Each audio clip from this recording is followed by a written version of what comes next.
बात नहीं, कोई बात नहीं, कोई बात नहीं। अभी ये दौर बदल रहा है ना, हम लोग तो बस हमारे साथ। नमस्कार, आप देख रहे हैं अपना बिहार। आपके साथ मैं हूं शिप्रा झा। महिला सम्मान, महिला सशक्तिकरण, महिला आरक्षण, ये शब्द अक्सर आपको सुनाई देते होंगे और इन्हें सुनकर लगता है कि महिलाओं का जीवन अब पहले से आसान हो गया है। हमारा समाज विकास कर रहा है और इसमें सच्चाई भी है, पर 100% नहीं। महिलाओं की हालत सुधरी तो है, पर समाज का एक बड़ा वर्ग ऐसा भी है जहां आज भी बेटियों को सिर्फ इसलिए अपने सपने कुर्बान करने पड़ते हैं क्योंकि वो बेटा नहीं है। हमारे पॉपुलर पब्लिक शो भाभी जी मैदान में है में हमने महिला दिवस पर कुछ महिलाओं से बात की। इनमें से एक बच्ची का वीडियो सोशल मीडिया पर वायरल हो रहा है जो हमारे समाज को शर्मिंदा करने वाला है। मेरी माँ बोली कि जब तुम्हारा 400 प्लस आएगा तब साइंस ले सकती हो। अच्छा। और नहीं तो नहीं। मेरा 399 आ गया। 400 प्लस में तो टॉप कर देता है लोग। हाँ, तो 400 प्लस नहीं आया, 399 आ गया। हाँ। उसी के कारण आज आर्ट्स पढ़ रहे। बाप रे, 399 आया इसलिए, मतलब 400 बोली थी और 399 आ गया इसलिए साइंस नहीं देने को मिला। अरे बाप रे। ये कपकपाती आवाज आपको सोचने पर मजबूर कर देगी। ये बिलखती हुई लड़की आपके मन में सवालों का सैलाब ला देगी। कोई बात नहीं, कोई बात नहीं, कोई बात नहीं। ये बच्ची हमारे समाज को कटघरे में खड़ा कर रही है। पटना के एक कोचिंग संस्थान में पढ़ने वाली खुशबू से जब महिला दिवस पर सवाल किया गया तो ये अपने मन के भावों को रोक नहीं पाई।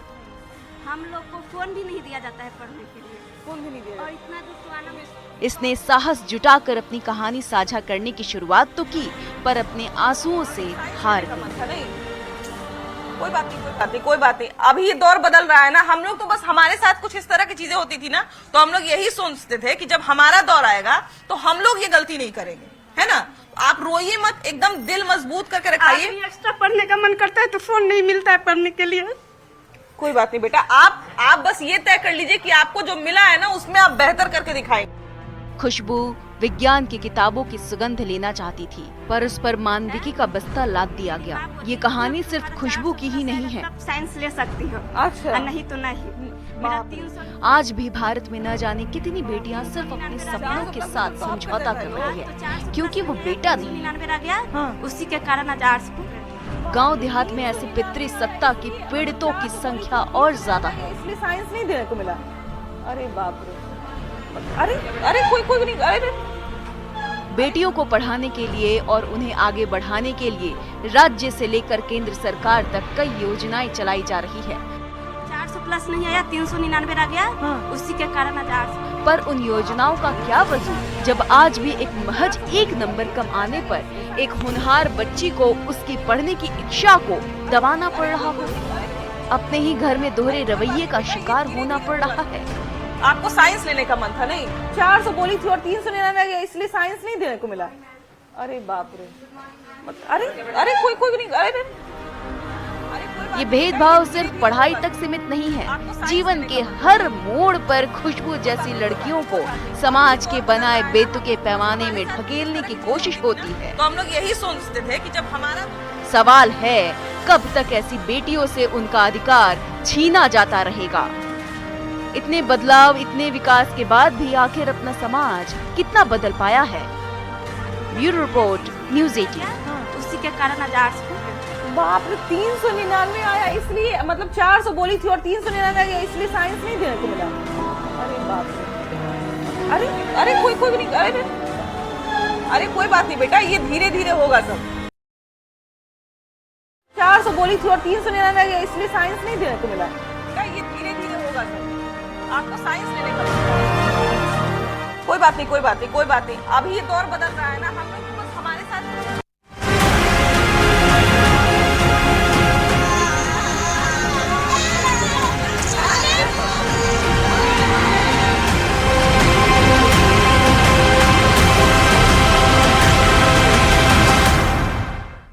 बढ़ते हैं आगे और अररिया से आपको इस वक्त की बड़ी खबर बता दें, जहां फुलकाहा थाना के एएसआई राजीव रंजन की ग्रामीणों के साथ झड़प में मौत हो गई। ASI Rajiv Ranjan police team के साथ अपराधी को पकड़ने के लिए पहुंचे थे और तभी लोगों की भीड़ इकट्ठा हो गई। लोगों ने धक्का मुक्की कर पकड़े गए अपराधी को छुड़ा लिया। मृत एएसआई राजीव रंजन के शव को अस्पताल लाया गया है। अस्पताल में बड़ी संख्या में पुलिस बल की तैनाती की गई। एसपी ने अपने बयान में पीट कर हत्या की बात से इनकार किया है। आपको बता दें कि पुलिस की टीम आज कार्रवाई करने के लिए और अपराधी को पकड़ने के लिए गई थी और तभी ग्रामीणों की तरफ से पुलिस पर हमला कर दिया गया, जिसमें एएसआई राजीव पर भी हमला किया गया है, जिसमें वो घायल हो गए थे और उन्हें अस्पताल में भर्ती कराया गया, लेकिन अब वो इस दुनिया में नहीं है। झड़प के बाद उनकी मौत की खबर मिल रही है। पुलिस ने कुछ संदिग्ध को गिरफ्तार भी किया है, जिनसे पूछताछ की जा रही है और आगे इस पर कार्रवाई की जाएगी। ये 5 तस्वीरें आपके टीवी स्क्रीन पर आपको दिखा रहे हैं। देखिए, परिवार पर दुखों का पहाड़ टूट पड़ा है और डीएम, एसपी सभी ने पुलिस लाइन में एएसआई राजीव रंजन को श्रद्धांजलि अर्पित की है। झड़प के बाद ग्रामीणों ने जिस आरोपी को छुड़ाया उसकी तस्वीर भी आपके टीवी स्क्रीन पर आपको दिखा रहे हैं। इसी अनमोल यादव को पकड़ने के लिए पुलिस की टीम गई थी। क्षेत्र में लक्ष्मीपुर पंचायत है, वहाँ पर एक क्रिमिनल अनमोल यादव है, क्रिमिनल जो नरपतगंज का रहने वाला है, लेकिन वहाँ आने की सूचना थी। उसी सूचना पर थानाध्यक्ष फुलकाहा के नेतृत्व में टीम गई थी वहाँ छापामारी करने। छापामारी करने के दौरान वहाँ पकड़ भी लिया गया था अनमोल यादव को। पकड़ने के बाद वहाँ ग्रामीण जो उसके सहयोगी थे वो जुट गए और उन्होंने उसको जबरदस्ती छुड़वा लिया। उसी छुड़वाने के क्रम में धक्का मुक्की में ये अचेत अवस्था होकर गिर गए हैं। ये हमारे एएसआई राजीव मल और इनको तत्काल हॉस्पिटल ले जाया गया, जहां इनकी मृत्यु हो गई। और अब आपको बताते हैं कि एएसआई राजीव रंजन जिस अपराधी को पकड़ने गए थे वो कौन है। वो एक गांजा तस्कर है जिसे पकड़ने के लिए एएसआई वहां गए थे, जिसका नाम अनमोल यादव बताया जा रहा है। और इसी को एक शादी समारोह में पकड़ने के लिए एएसआई राजीव रंजन अपनी पूरी टीम के साथ उस इलाके में गए थे। अनमोल यादव को पकड़ने के बाद बड़ी संख्या में ग्रामीण पुलिस से उलझ गए और इस दौरान ग्रामीण अपराधी अनमोल यादव को छुड़ाकर मौके से लेकर भाग गए, लेकिन एएसआई अचेत होकर गिर गए थे और अस्पताल ले जाने से पहले ही उनकी मौत हो गई थी और अब उन्हें श्रद्धांजलि दी जा रही है। बढ़ते हैं आगे, तो अपराधी को पकड़ने के बाद ग्रामीणों के साथ झड़प में फुलकाहा थाना के एएसआई राजीव रंजन की मौत के बाद उनके पार्थिव शरीर को अररिया पुलिस लाइन लाया गया, जहां डीएम और एसपी सहित तमाम पुलिस अधिकारी और प्रशासन के लोगों ने उन्हें श्रद्धांजलि अर्पित की है। श्रद्धांजलि देने के बाद अररिया के डीएम अनिल कुमार ने अपराधियों को कड़ा संदेश दिया है और कहा है कि अपराधियों के खिलाफ पुलिस और सख्त कार्रवाई करेगी।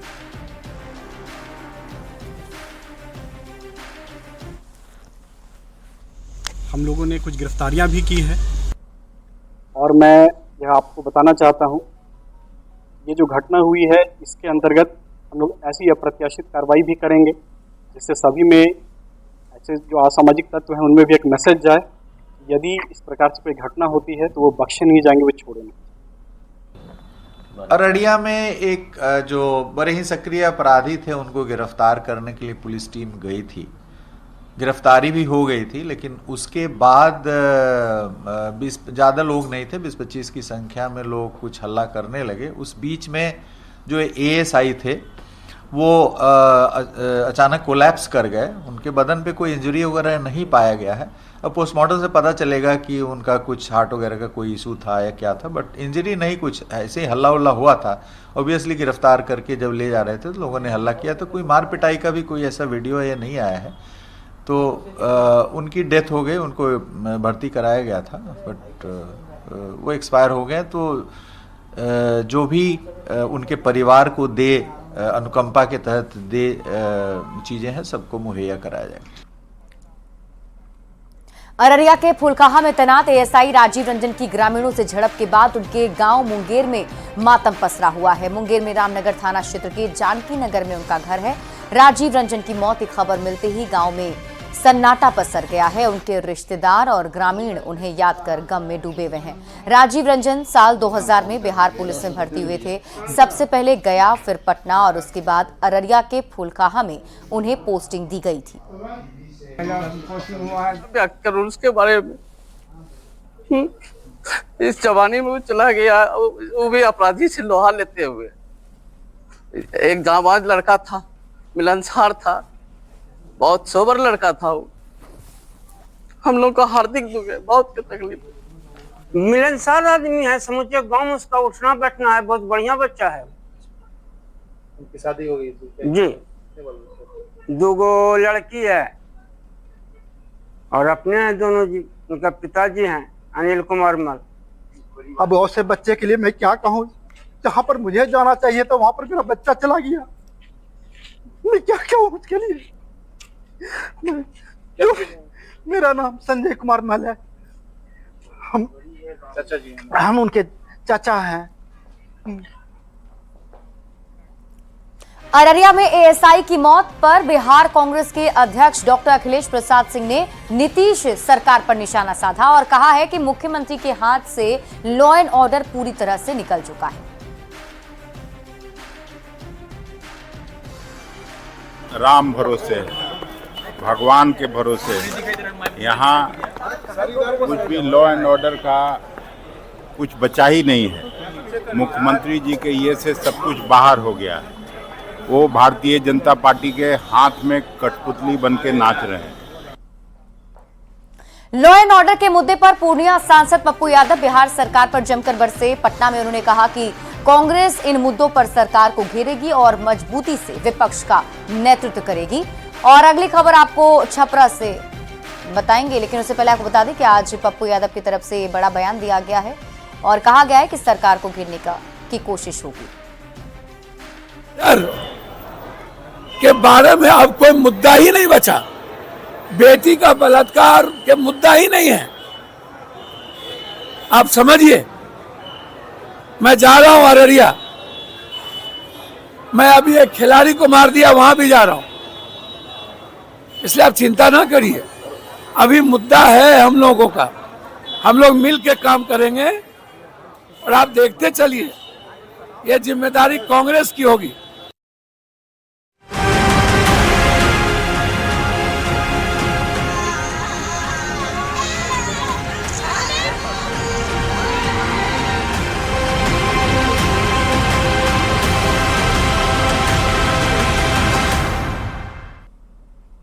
और अगली खबर आपको छपरा से बताते हैं, जहां भगवान बाजार के ब्रह्मपुर मोहल्ले में चाकू से गोदकर एक युवक की हत्या का मामला सामने आया है। युवक बाबू राजा अपनी मौसी के घर आया हुआ था। यहां पहले से चल रहे विवाद में बदमाशों ने उस पर चाकू से वार कर दिया। गंभीर रूप से जख्मी बाबू राजा को पहले सदर अस्पताल लाया गया, जहां प्राथमिक उपचार के बाद डॉक्टरों ने पटना रेफर कर दिया है। पटना ले जाने के दौरान ही रास्ते में ही उसकी मौत हो गई। बाबू राजा के पिता ने बताया कि उनका बेटा भोपाल से बीटेक कर रहा था, जरूरी काम से मौसी के घर आया हुआ था। वारदात की सीसीटीवी तस्वीर भी सामने आई है। अब पुलिस इन तस्वीरों के आधार पर आरोपियों की पहचान कर रही है। ब्रह्मपुर गांव में ये तो लड़का हमारा पढ़ता था भोपाल में, बीटेक कर रहा था। अब यहाँ उसका खाला के तबीयत खराब था, वो बेचारा रुक गया। अब कौन जानता था कि ऐसे ही फोन करके बुलाया है, बुला के कांड कर दिया है। लोग तो किसी से मतलब नहीं था, वो चुपचाप अपना मोबाइल से मतलब रहता था, किसी का लेना देना किसी से नहीं है। और सिवान से आपको बड़ी खबर बताते हैं, जहां सरयू नदी में डूबने से 3 युवक की मौत हो गई है। एक ही गांव के थे ये तीनों, सूरज, सनी और रितेश, तीनों का नाम बताया जा रहा है। नहाने के दौरान सरयू नदी में तीनों डूब गए। सिवान दरौली के मंगरौली गांव में ये हादसा हुआ है। तो सिवान से आपको बड़ी खबर बता रहे हैं, जहां नहाने के दौरान सरयू नदी में डूबने से 3 युवक की मौत हो गई है। बिहार में विकास कार्यों को लेकर सीएम नीतीश कुमार लगातार सक्रिय हैं और अब से थोड़ी देर पहले ही सीएम ने पटना एयरपोर्ट पर बन रहे नए टर्मिनल का निरीक्षण भी किया और इस दौरान सीएम ने एयरपोर्ट के अधिकारियों से बातचीत कर काम के रफ्तार में तेजी लाने को कहा। पटना एयरपोर्ट के नए टर्मिनल का काम अंतिम चरण में है और अप्रैल महीने में ही इसका उद्घाटन होने वाला है। सीएम इस नए टर्मिनल को लेकर बेहद गंभीर हैं और उद्घाटन से पहले काम का जायजा लेने खुद पहुंचे थे। अभी क्या होगा सर, थोड़ा सब जगह जब जाएगा। हम तो बराबर कह रहे हैं कि सब हो जाएगा जल्दी, काफी सुविधा पैसेंजर हो जाएगा, तभी तो और इसका विस्तार बहुत होगा। जी सर। ठीक सर। और आज मुख्यमंत्री नीतीश कुमार एक्शन मोड में नजर आए। 3 तस्वीरें आपके टीवी स्क्रीन पर आपको दिखा रहे हैं। सीएम नीतीश कुमार ने पटना में कई विकास कार्यों का जायजा लिया। पहली तस्वीर पटना एयरपोर्ट के नए टर्मिनल की है, जिसके निर्माण का उन्होंने जायजा लिया है। इसके बाद सीएम ने बिहटा दानापुर एलिवेटेड रोड का जायजा भी लिया। साथ ही उन्होंने बिहटा इंटरनेशनल एयरपोर्ट का निरीक्षण भी किया है। केंद्रीय मंत्री जीतन राम मांझी ने बिहार के साथ देश भर के लोगों को रंगों के त्यौहार होली की शुभकामनाएं दी हैं। मांझी ने कहा कि इस बार की होली विशेष है क्योंकि इसी साल बिहार में विधानसभा का चुनाव भी होने वाला है। तो ऐसे में राज्य और राष्ट्र के हित में जो निर्णय लिए जा रहे हैं उसके लिए सभी तैयार रहें। ये हम लोग राजनीतिक प्राणी हैं। 2025 में चुनाव होना है बिहार का और 2024 में चुनाव हो गया। हम होली के अवसर पर शुभकामना देते हैं बिहार के लोगों को कि आप लोग मनसा वाचा कर्मणा से संकल्पित होइए और हो करके जो राज्य हित में और राष्ट्र हित में जो निर्णय हो उसके लिए तैयार रहिए। बिहार में शराबबंदी के बाद भी होली में जाम छलकाने के लिए तस्कर हर वो तरकीब अपना रहे हैं जिसकी कई बार कल्पना भी नहीं की जाती। मोतिहारी में पुलिस ने मछली के कैरेट से शराब की बड़ी खेप पकड़ी है। एक पिकअप वैन में बड़ी चालाकी से मछली के कैरेट में शराब की करीब 800 बोतल छिपाकर लाई जा रही थी, जिसे तुरकौलिया पुलिस ने छापेमारी के दौरान पकड़ लिया है। शराब को लेकर एसपी ने कहा कि लोग होली में शराब पीते पकड़े जाएंगे, उनकी होली जेल में मनेगी। और इसी बीच आपको पटना से बड़ी खबर बताएं, जहां मुस्लिम शिक्षकों कर्मचारियों को राहत। रमजान के दौरान बड़ी राहत मिली है। स्कूल अवधि से 1 घंटे पहले छुट्टी मिल जाएगी। निदेशक माध्यमिक शिक्षा ने आदेश जारी कर दिया है। शिक्षक संगठनों का हवाला दिया गया है। सामान्य प्रशासन ने पहले ही अधिकारियों और कर्मियों को छूट दी थी।